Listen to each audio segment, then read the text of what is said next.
Me dijeron que no valía nada, que ya estaba viejo, que era mejor que me sentara en un rincón y no molestara, que hablara menos, que no opinara, que no me metiera en cosas que ya no entendía. Un día, mi propio nieto me dijo con toda la inocencia del mundo: «Abuelo, ¿vos de qué servís ahora?». Y no lo dijo con maldad, no, lo dijo porque eso era lo que escuchaba en su casa, lo que le repetían su madre, mi nuera, y hasta mi propio hijo, que hace años me ve como una carga. Pero lo que ellos no sabían, lo que nadie imaginaba, es que este viejo inútil guardaba un secreto que cambiaría todo, un secreto que me callé durante 40 años. Escucha esta historia hasta el final y dime qué harías tú en mi lugar. Y cuéntame también desde qué ciudad me estás escuchando. Me llamo Jacinto Morales y nací en un pueblito perdido entre los cerros del norte argentino, allá por la década del 40. Mi viejo era peón de campo y mi mamá cocinaba para los gringos que venían a cazar. Éramos pobres, pero nunca nos faltó la sopa caliente ni el abrazo en la noche. Desde chico supe que lo mío no eran los libros, sino las manos. A los 13 años ya trabajaba como ayudante de albañil en el pueblo, acarreando arena, mezclando cemento, con una pala que me quedaba más grande que el cuerpo. Y a los 17 me fui a la ciudad grande, con una muda de ropa, una bolsa con pan y queso, y la dirección escrita en un papel de un primo lejano que nunca me abrió la puerta. Dormí en la terminal 2 noches hasta que encontré trabajo en una obra. Así empezó mi vida de hombre, sin escuela, sin familia, sin ayuda, solo con las manos y las ganas. Me levantaba a las 5, trabajaba hasta el atardecer y comía en una pensión donde el olor a guiso era más fuerte que el hambre. Fue ahí donde conocí a Lidia, una morocha de ojos brillantes que lavaba la ropa de los obreros por unas monedas. Me enamoré como un tonto. Le regalé una flor que robé de un jardín y ella me sonrió como si le hubiera traído un anillo de oro. Nos casamos a los 2 años, sin fiesta, con 2 testigos y una foto en blanco y negro que aún guardo en el cajón.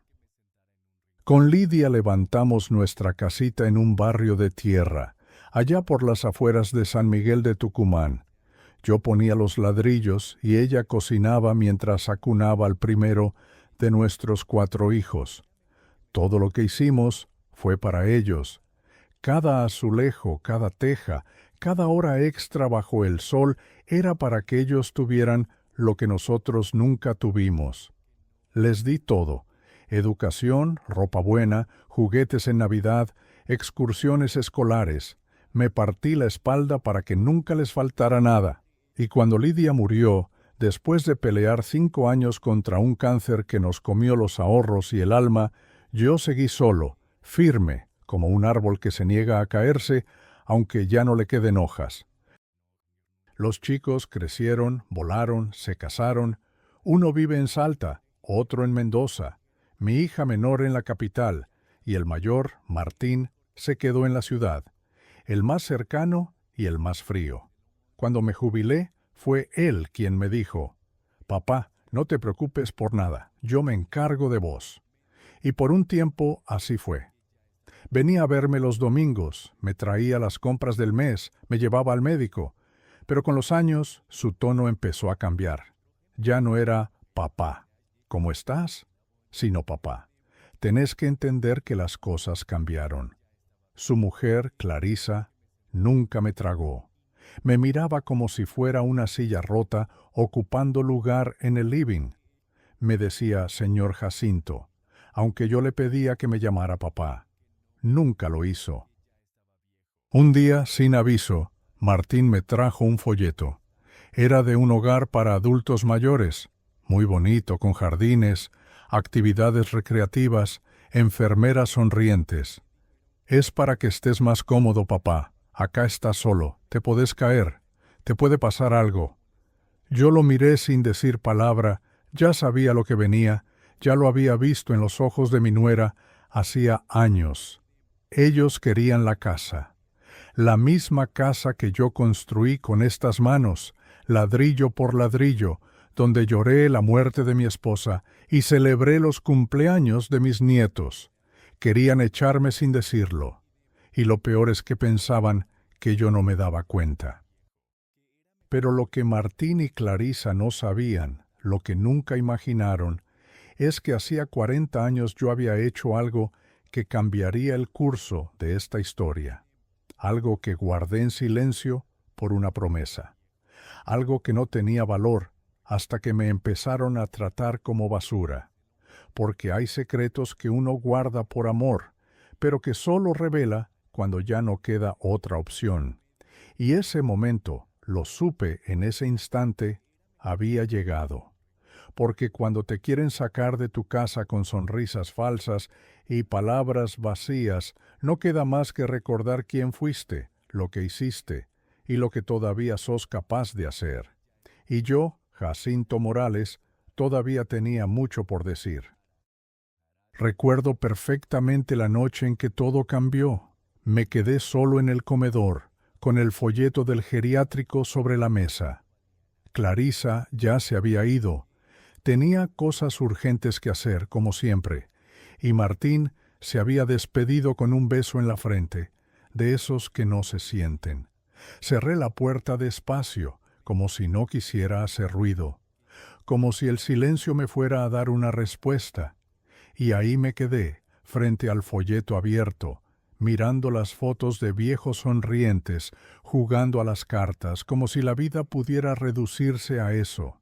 Y me dije, Jacinto, si te vas sin decir nada, van a pensar que tenían razón, que ya no servís, que no sos más que un estorbo. Y fue entonces que bajé al sótano. Ese sótano había sido mi taller durante décadas.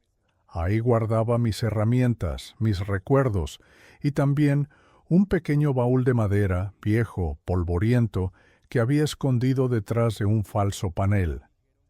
Dentro de ese baúl estaban las únicas pruebas de algo que yo nunca conté a nadie, ni siquiera a Lidia. Era una historia que comenzó en 1983, una noche de lluvia intensa, cuando yo volvía de una obra en construcción al otro lado del río Salí.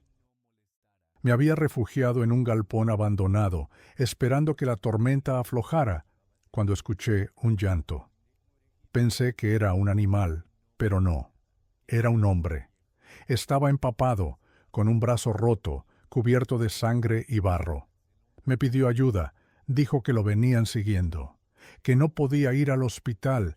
Yo no entendía nada, pero lo ayudé igual. Le hice un vendaje con lo que tenía, le di pan y agua. Lo escondí en mi casa durante 3 días. Su nombre era Samuel, pero no era un hombre cualquiera. Era un activista político que había escapado de una redada. Tenía pruebas de corrupción, documentos, grabaciones, nombres. Todo lo guardaba en una mochila vieja. Antes de irse, me dijo, «Don Jacinto, usted me salvó la vida. Si algún día necesita algo, busque esta fundación». Y me dio una tarjeta mojada, casi ilegible, con un nombre extraño que nunca había escuchado. Me abrazó como un hijo y desapareció. Nunca más supe de él. Hasta que, 20 años después, esa fundación me buscó. Me ofrecieron una especie de gratitud, una compensación por haber protegido un capítulo importante de la historia del país. Así me lo dijeron. Yo no pedí nada. Ellos insistieron y depositaron una suma considerable en una cuenta que abrieron a mi nombre en una entidad privada. Me dieron una cláusula de confidencialidad. No podía contarle a nadie, ni a mis hijos, ni a nadie. Y así fue como, sin saberlo, me convertí en algo que nunca pensé ser, benefactor de una causa que yo ni entendía del todo, y al mismo tiempo dueño de un dinero que nunca toqué. Un dinero que juré guardar como una reserva para cuando ya no pudiera valerme por mí mismo. Nunca me compré auto, ni aire acondicionado, ni viajes. Seguía viviendo con el mínimo, comprando verdura en la feria y usando camisas remendadas. Porque ese dinero no era mío del todo, era un símbolo, era mi último as bajo la manga. Y esa noche, cuando sentí que me estaban echando sin siquiera decirlo, supe que había llegado la hora de usarlo. Saqué los papeles, las claves, los documentos que me habían dado. Todo estaba en regla, y lo primero que hice fue llamar a la fundación. Me atendió una mujer amable, de voz firme. Don Jacinto, hace años que no sabíamos de usted. Le conté la situación. No con rencor, pero con claridad. Le dije que no quería venganza, que no buscaba escándalos. Solo necesitaba mover el dinero, ponerlo en otro lugar, usarlo por fin, y ella me dijo, tiene derecho, todo está a su nombre. Puede disponer de lo que desee. Me mandaron un apoderado, un tal señor Delgado, que llegó al día siguiente en un auto negro, trajeado, con una carpeta bajo el brazo y una sonrisa que parecía saberlo todo. Mientras tomábamos mate en la cocina, le conté mi idea. No quería vivir en esa casa más. Me dolía hasta el olor de los muebles, pero tampoco iba a dejarles el terreno a Martín y Clarisa como si fuera un regalo. El señor Delgado tomó nota de todo, me explicó opciones legales, formas de transferencias, posibilidades de inversión. Me habló de fundaciones, fideicomisos, testamentos, y yo le dije, solo quiero que mis nietos estén bien, pero no quiero que mis hijos tengan control sobre eso. Quiero que ganen valores, no ventajas. Y así comenzamos a armar lo que sería el movimiento más grande de mi vida, una movida silenciosa, inesperada, poderosa, algo que mi familia no vería venir. Mientras tanto, seguía recibiendo a Martín cada domingo.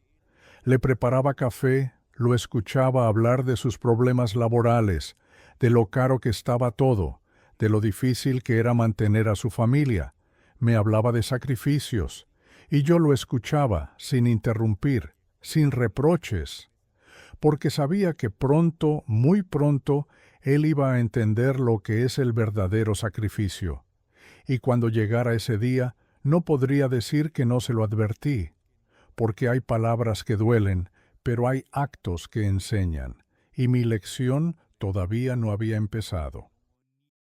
Pasaron unas semanas donde todo parecía tranquilo en la superficie, pero debajo de esa calma había algo gestándose, como una tormenta que se prepara lejos, en silencio, hasta que de golpe se desata y nadie puede frenarla. Mientras Martín y Clarisa seguían viniendo con su falsa cortesía y sus gestos vacíos, el señor Delgado trabajaba sin descanso desde la capital. Me mandaba documentos para firmar, escrituras, autorizaciones bancarias, y cada noche, cuando me quedaba solo, leía todo con calma, repasando cada letra. Yo nunca fui hombre de papeles, pero aprendí a no confiar en nadie más que en mi propio juicio. Una tarde, Clarisa llegó sola, sin avisar. Entró sin saludar, con la cara rígida, como si el aire le molestara. Me dijo que quería hablar en serio, que estaba preocupada por mi estado, que no entendía por qué estaba tan callado últimamente. Yo la escuché sin interrumpir, mientras ella me lanzaba frases disfrazadas de preocupación. Martín está agotado, Jacinto. Hace todo lo posible por ayudarte, pero vos tenés que pensar en lo mejor para todos. Esta casa ya no es segura para una persona de tu edad. No tenés rampa, no tenés timbre con cámara, no tenés nadie que te cuide. Y yo la miraba fijamente, sin pestañear, como quien escucha una radio vieja que se repite sin sentido. Me dolía que ella hablara así, pero más me dolía saber que, en el fondo, Martín pensaba igual, solo que no se animaba a decirlo con esas palabras. Esa noche no dormí. Me quedé sentado en la cocina, con la luz apagada, mirando la ventana como si allí fuera a aparecer la respuesta. Tenía el corazón apretado, no por lo que me querían hacer, sino por todo lo que había permitido. Me reproché cada gesto de bondad mal interpretado, cada perdón concedido sin consecuencias, cada silencio mío que ellos habían tomado como debilidad. Pero también supe que todavía estaba a tiempo, que no había nacido para mendigar cariño, ni para morir en una cama ajena, con desconocidos dándome de comer como a un inválido. Y en ese momento, mientras escuchaba el viento golpear contra las chapas del galpón del fondo, me juré que el día que ellos intentaran dar el paso final, el de sacarme legalmente de mi casa, iba a ser el mismo día en que el mundo se les diera vuelta. Y ese día llegó antes de lo que imaginaba. Fue un sábado por la mañana, cuando me desperté con el ruido de un motor. Eran ellos, Martín y Clarisa, bajando de su auto con una señora vestida de traje gris y con una carpeta bajo el brazo. «Es la trabajadora social», me dijo Martín apenas abrí la puerta. «Queremos ver las condiciones en las que estás viviendo. Es solo por protocolo, papá. No te preocupes». Clarisa no dijo nada. Se quedó parada detrás, con una sonrisa apretada y los brazos cruzados. La mujer entró sin saludar. Caminó por el comedor, revisó la cocina, miró el baño, tomó notas.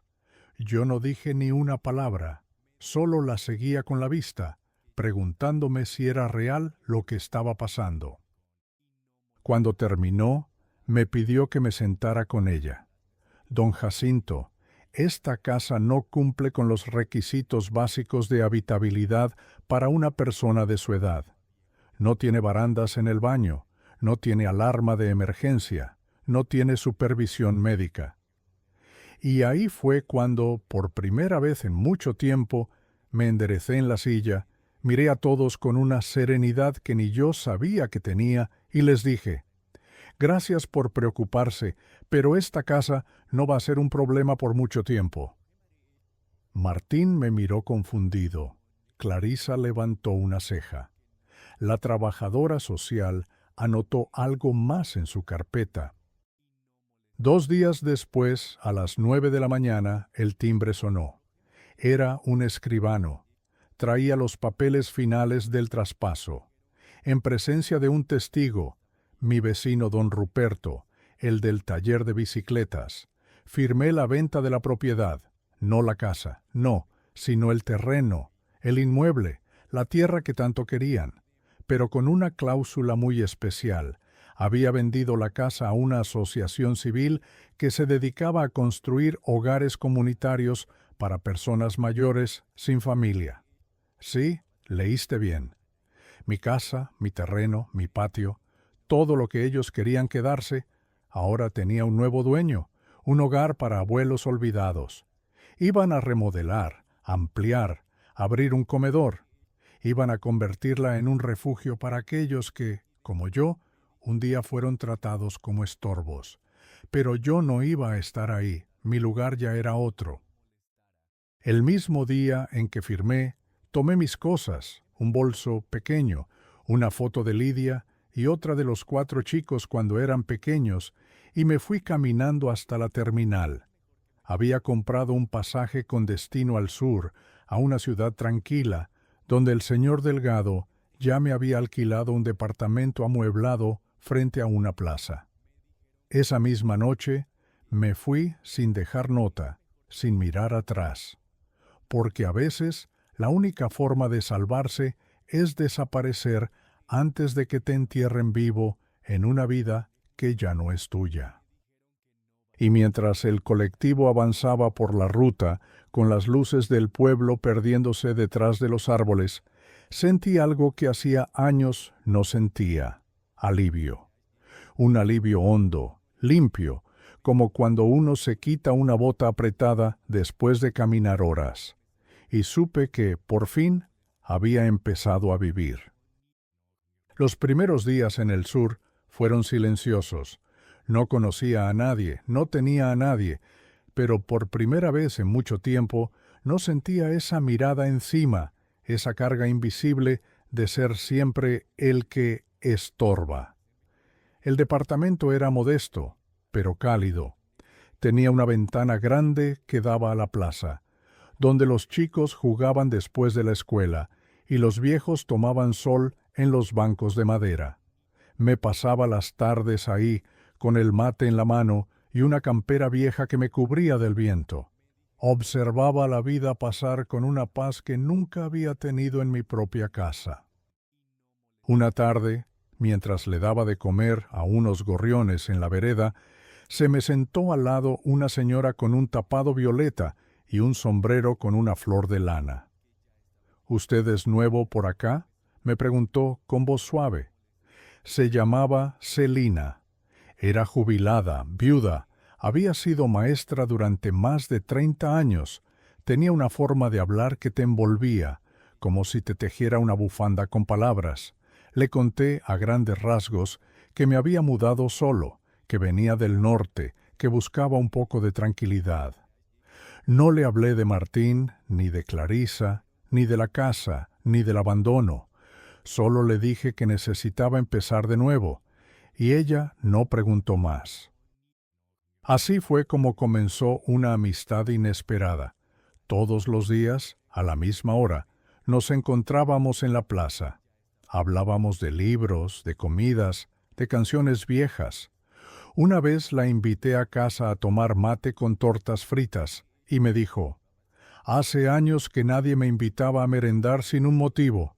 Nos reímos como adolescentes, y yo sentí que el corazón, ese músculo cansado, empezaba a estirarse otra vez. No con amor de pareja, al menos no todavía, sino con esa calidez que tiene lo genuino, lo simple.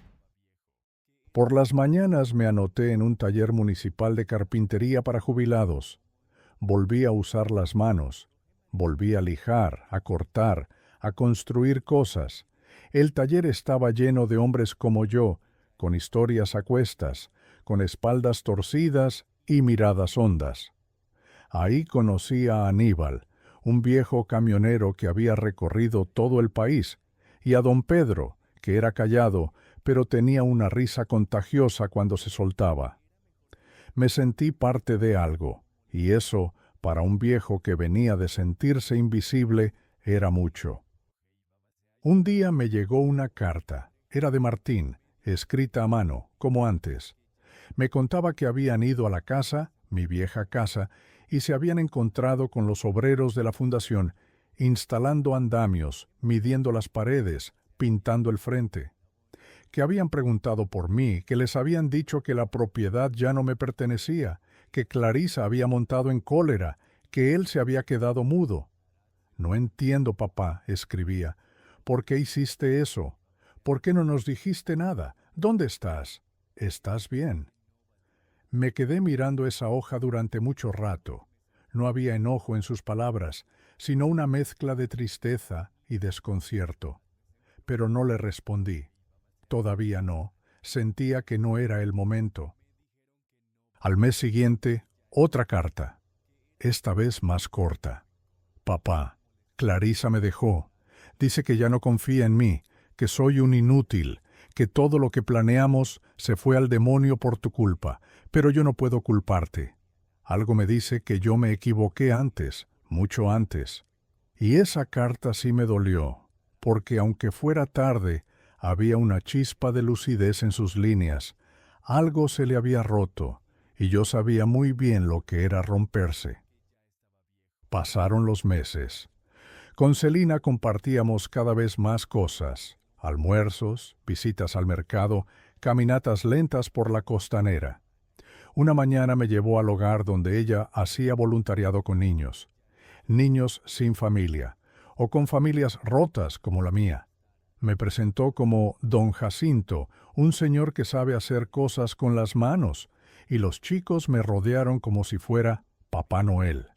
Me pidieron juguetes de madera, me contaron sus historias. Uno me dijo: «¿Vos también vivís solo, abuelo?» Y yo le respondí: «No, hijo, vivo conmigo, que no es lo mismo que estar solo». Esa noche lloré en silencio. No por tristeza, sino por todo lo que estaba reparando dentro de mí. Porque en cada niño que me decía abuelo, sentía que ganaba un poco de lo que había perdido. Y me di cuenta de algo que nunca había dicho en voz alta, que el amor verdadero no siempre viene de la sangre. A veces hay que construirlo, como una casa desde los cimientos. Un sábado, mientras ayudaba a pintar un mural con los chicos del hogar, sentí que alguien me observaba. Me di vuelta y lo vi. Era Martín, parado del otro lado del portón, con una bolsita en la mano y los ojos húmedos. Me acerqué despacio. No nos dijimos nada por un rato, solo nos miramos, hasta que él rompió el silencio. «Papá, tenía que verte, no para pedirte nada, solo para saber si estabas bien, si eras feliz». Y yo asentí con la cabeza, sin decir una palabra, porque sí, después de todo, lo era. Martín no cruzó el portón, se quedó del otro lado, como si supiera que ya no tenía permiso para entrar, como si por fin entendiera que había perdido algo más grande que una casa o una herencia. Se limpió los ojos con disimulo, me hizo un gesto tímido con la cabeza y se fue, sin reproches, sin explicaciones. Y yo me quedé parado en ese patio de juegos, rodeado de niños que pintaban soles y árboles, con el corazón latiendo raro, como si quisiera llorar, pero también reír al mismo tiempo. Porque ese gesto, esa visita silenciosa, no era un perdón, pero sí una grieta en el muro. Y a veces una grieta es suficiente para que entre la luz. Esa noche, Celina me invitó a su casa a cenar. Había hecho empanadas de carne picante, como las que preparaba su mamá en Santiago. Comimos despacio, sin apuro, con una radio vieja de fondo que pasaba tangos. Después lavamos los platos juntos y ella me sirvió una copita de licor de naranja casero. Se sentó frente a mí, me miró a los ojos con esa dulzura que le brotaba sin esfuerzo y me dijo: «Jacinto, ¿vos te diste cuenta de que volviste a vivir?» Me reí bajito. «¿Volver? No sé si alguna vez viví así, Celina». Y ella asintió. Tal vez por eso.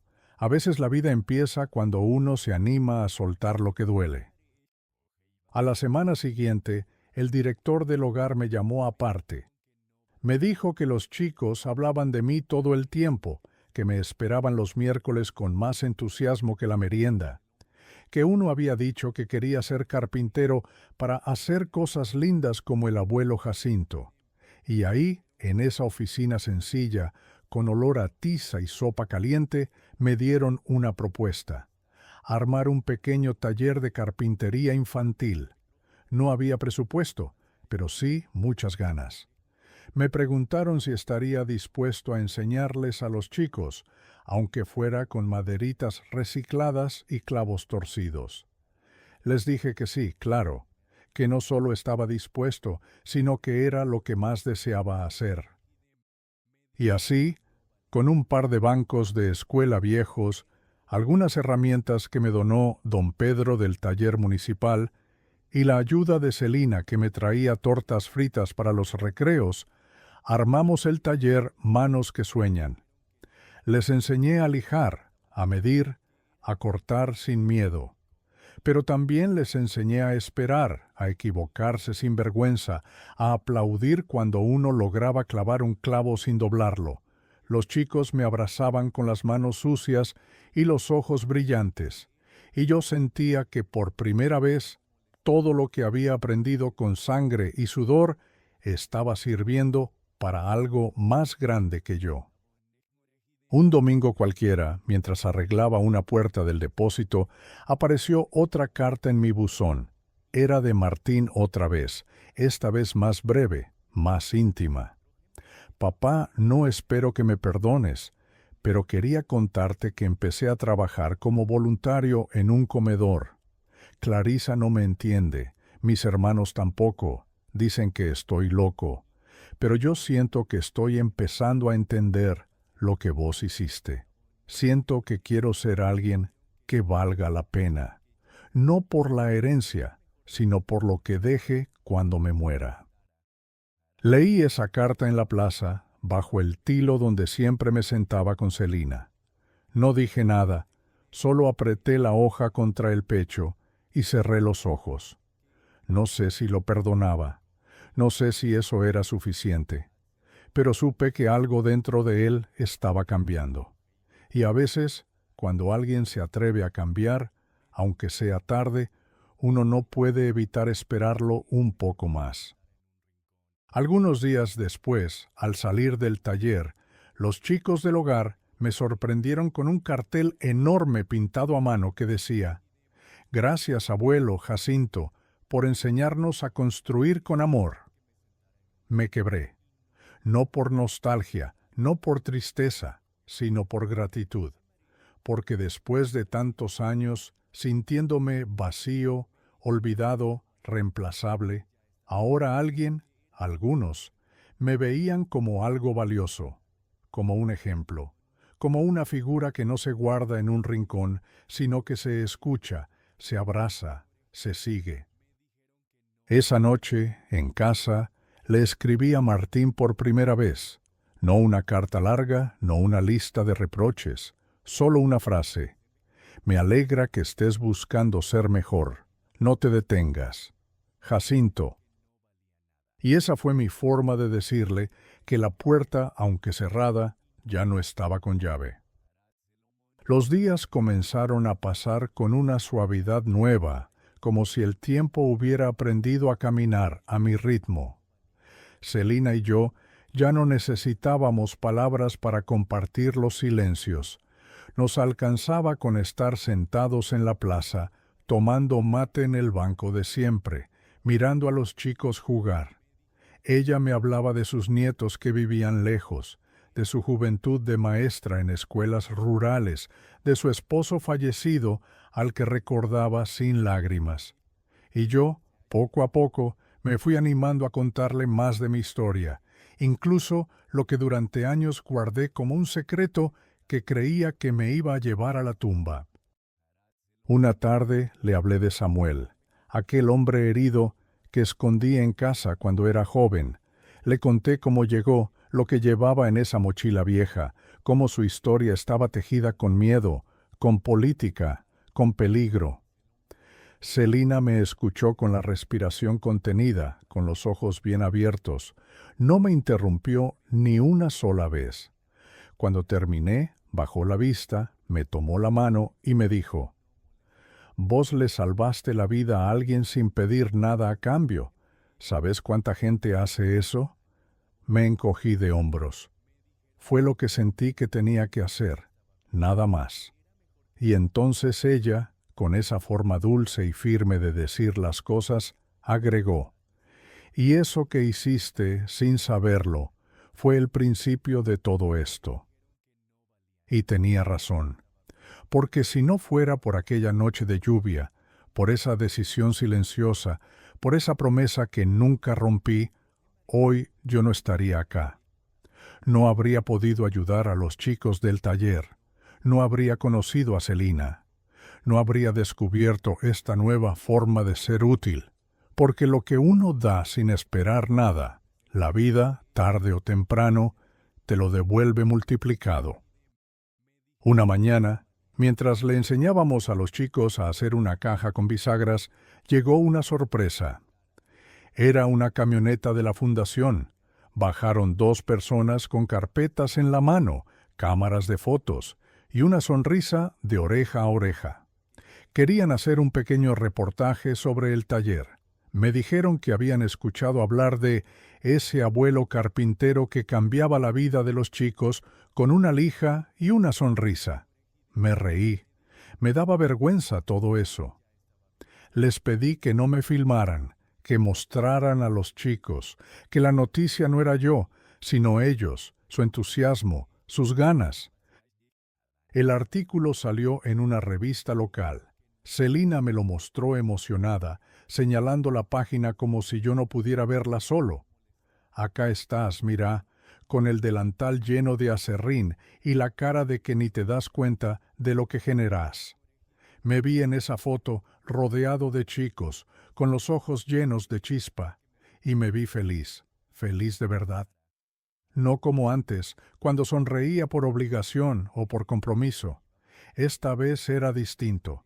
Era una felicidad serena, merecida, como la de quien carga con años de injusticias y al fin encuentra una rendija por donde asomarse a la luz. A los pocos días llegó una nueva carta. Esta vez no era de Martín, sino de uno de mis nietos, el mayor.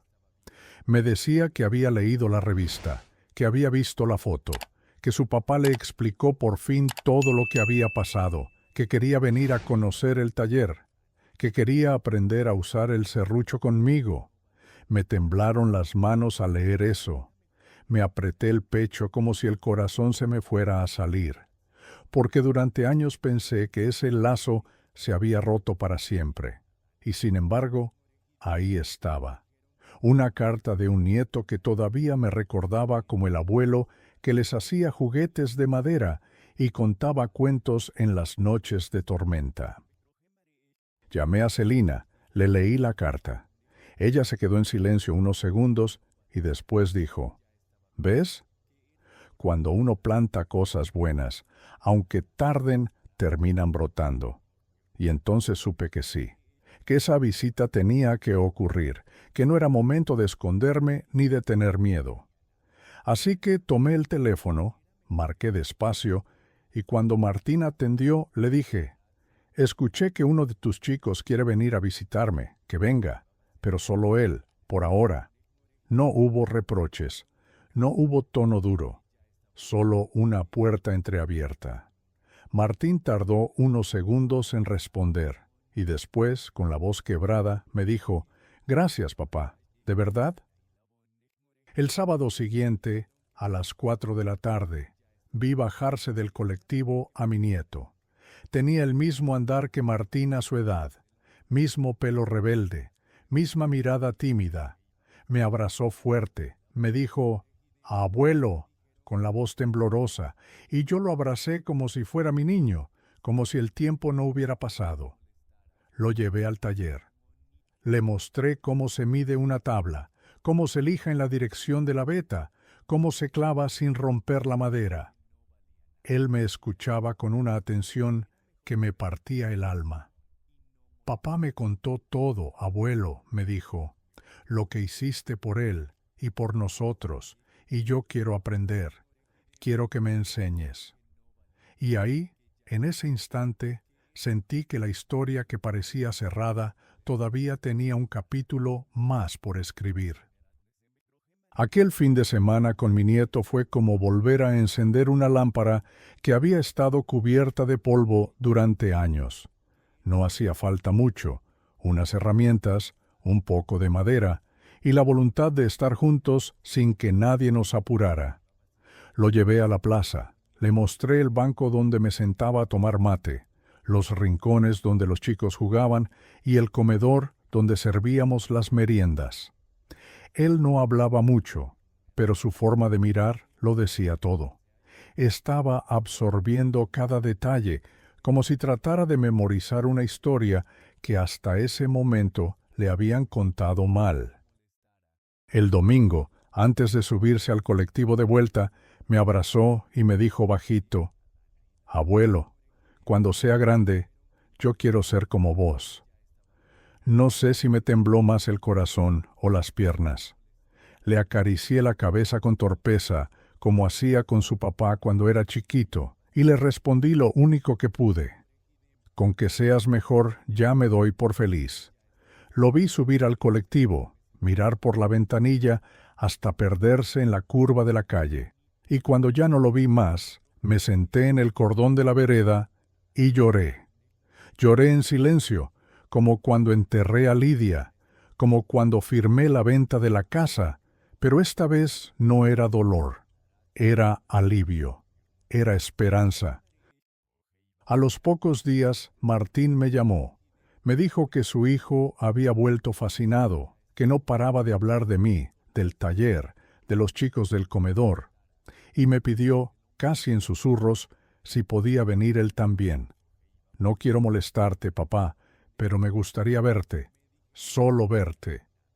Le dije que sí, no porque lo hubiera perdonado, aún no lo sabía, sino porque había una parte de mí que quería comprobar si ese hombre quebrado que me hablaba al teléfono era el mismo que años atrás me miraba como si yo ya no valiera nada. Llegó un viernes por la tarde, con una camisa arrugada y ojeras que no había tenido nunca. Me saludó con un abrazo corto, inseguro, como quien no sabe si todavía tiene derecho a tocar. Lo invité a pasar, le preparé mate. Nos sentamos en la cocina, donde el reloj colgado en la pared parecía latir más fuerte que nuestros corazones. Al principio hablamos de tonterías, del clima, del barrio, de cómo había crecido el nieto, pero después se hizo el silencio, y él lo rompió con una frase que me atravesó como una cuchilla. Papá, me equivoqué, y no hay un solo día que no me arrepienta. No supe qué decirle, lo miré, y en sus ojos vi algo que no había visto en años: humildad. No esa humildad falsa, aprendida, sino la que nace cuando uno toca fondo, cuando se da cuenta de todo lo que destruyó creyendo que lo merecía. No vengo por la herencia, no vengo a pedirte nada, solo quiero que me conozcas de nuevo, quiero que me veas intentar ser alguien distinto. Me quedé en silencio largo rato, y después le dije, sin rabia pero con verdad: Martín, no quiero verte intentar, quiero verte cambiar, porque yo ya no estoy para promesas, hijo, estoy para hechos. Él asintió, no discutió, no se defendió, y eso, en su lenguaje, era el mayor acto de rendición. Me ofrecí a acompañarlo al colectivo. Mientras caminábamos, pasó algo que no esperaba. Me tomó del brazo, como cuando uno guía a alguien mayor, como cuando uno cuida. No dije nada, pero sentí que el mundo giraba un poco distinto. En la terminal me abrazó otra vez, esta vez un poco más fuerte, y me dijo al oído: «Gracias por dejarme entrar, aunque sea un rato». Esa noche, en casa, escribí en mi cuaderno viejo donde anoto lo importante: Martín vino, no pidió perdón con palabras, pero con el cuerpo sí. Tal vez todavía hay algo que salvar. Y al cerrar ese cuaderno, entendí que el perdón no siempre llega de golpe, sino que a veces se construye como una pared, ladrillo por ladrillo, sin apuro pero con firmeza. Los días siguientes me los pasé trabajando con los chicos. El taller ya era un pequeño universo. Había una estantería llena de creaciones, aviones de madera, portarretratos torcidos, una casita para pájaros que se caía de costado, pero para mí eran obras de arte.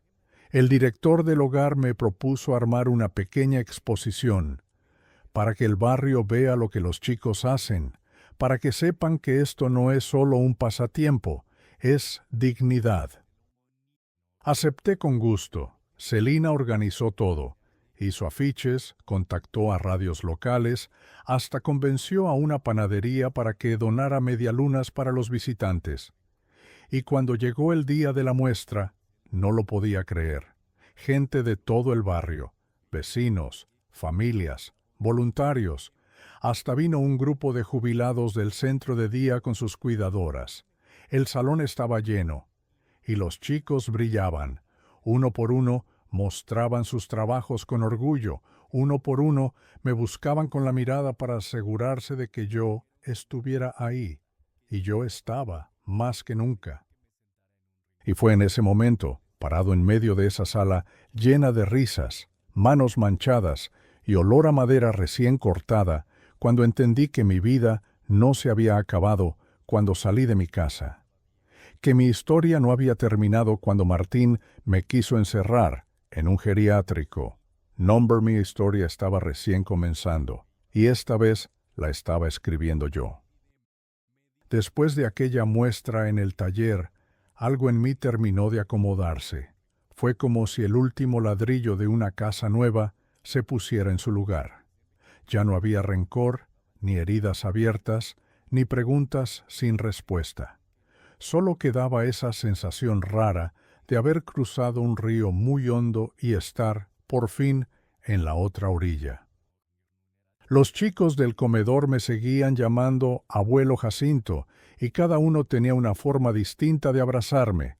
Uno se trepaba como un monito, otro se me colgaba del cuello, otro me escribía cartitas con dibujos de corazones y serruchos. Cada uno de esos gestos me recordaba que la sangre no siempre hace familia. A veces, la familia se construye con paciencia, con tiempo, con actos pequeños que no buscan aplausos. Celina y yo empezamos a vivir juntos poco después.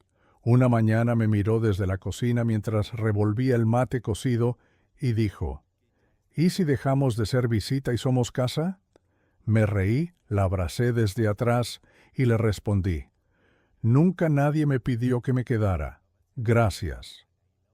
Fue una convivencia serena, de esas que no necesitan palabras todos los días. Ella con su tejido, yo con mi madera, y los dos con esa complicidad de los que ya no tienen apuro, pero sí ganas de estar. Martín siguió llamando una vez por mes, sin presionar. Algunas veces hablábamos 5 minutos, otras 40. Me contaba que había empezado terapia, que estaba reconstruyendo el vínculo con sus hijos, que ya no vivía con Clarisa. Un día me dijo: «Papá, creo que estuve buscando tu aprobación tantos años, que me olvidé de preguntarte cómo estabas vos». No le respondí en el momento, pero esa noche, sentado con Celina en el sillón, leí esa frase en voz alta. Ella me tomó la mano y dijo: «Parece que tu hijo también está construyendo». Y sí, construir era lo que sabíamos hacer en esta familia, incluso con los escombros. Con el tiempo, el comedor infantil se amplió. El taller se convirtió en programa fijo y, por decisión de la comunidad, el rincón donde trabajábamos pasó a llamarse Espacio Jacinto Morales. Pusieron una plaquita en la entrada con letras doradas que decía: «Donde los valores se clavan más hondo que los clavos». Me reí cuando la vi, pero por dentro lloré un poco, porque entendí que, sin quererlo, había dejado algo para otros, algo bueno. Un día, mi nieto mayor volvió a visitarme. Ya no era un niño, me abrazó como un hombre, me ayudó a cortar unas tablas, pintó conmigo una repisa para el comedor y cuando terminamos me dijo: «Abuelo, el papá está cambiando, a su ritmo, pero quiere venir a verte». Le asentí con la cabeza. Ya no tenía miedo de esa visita, porque ahora yo sabía quién era, sabía lo que valía, y nadie más podía quitarme eso. Y vino, Martín vino, solo, sin excusas, sin papeles, sin disfraces. Lloró apenas cruzó la puerta. Me abrazó como nunca. «Papá, no vengo a pedir perdón, vengo a darte las gracias, porque vos podrías haberme borrado, podrías haberme condenado, y en vez de eso, sembraste». Le dije lo único que tenía sentido: «Hijo, todavía estamos a tiempo». Nos sentamos los tres, Celina, él y yo. Tomamos mate, comimos bizcochuelos, hablamos de todo y de nada. Fue la sobremesa más larga y más simple que tuve en años. Y al despedirse, Martín me miró a los ojos y dijo: «Te admiro, papá. Esa fue la herencia más grande que recibí en mi vida». Hoy tengo 76 años. El taller sigue funcionando, los chicos siguen pintando soles, pájaros, casas. Celina me lee novelas en voz alta por las noches. Martín me escribe cada semana. Mis nietos me visitan por su cuenta. Y yo, que un día pensé que no servía para nada, ahora entiendo que lo más valioso que tenía no estaba en el banco, estaba en mi ejemplo. Porque la dignidad no se hereda, se enseña, y a veces hace falta perderlo todo para encontrarla. Gracias por haberme escuchado hasta el final. Si esta historia también te tocó el corazón, Escribime en los comentarios desde qué ciudad me estás escuchando. Dale like al video si alguna parte de mi historia te hizo reflexionar. Y no te olvides de suscribirte si querés seguir escuchando historias reales como la mía. Un abrazo fuerte, de esos que no se olvidan. Jacinto.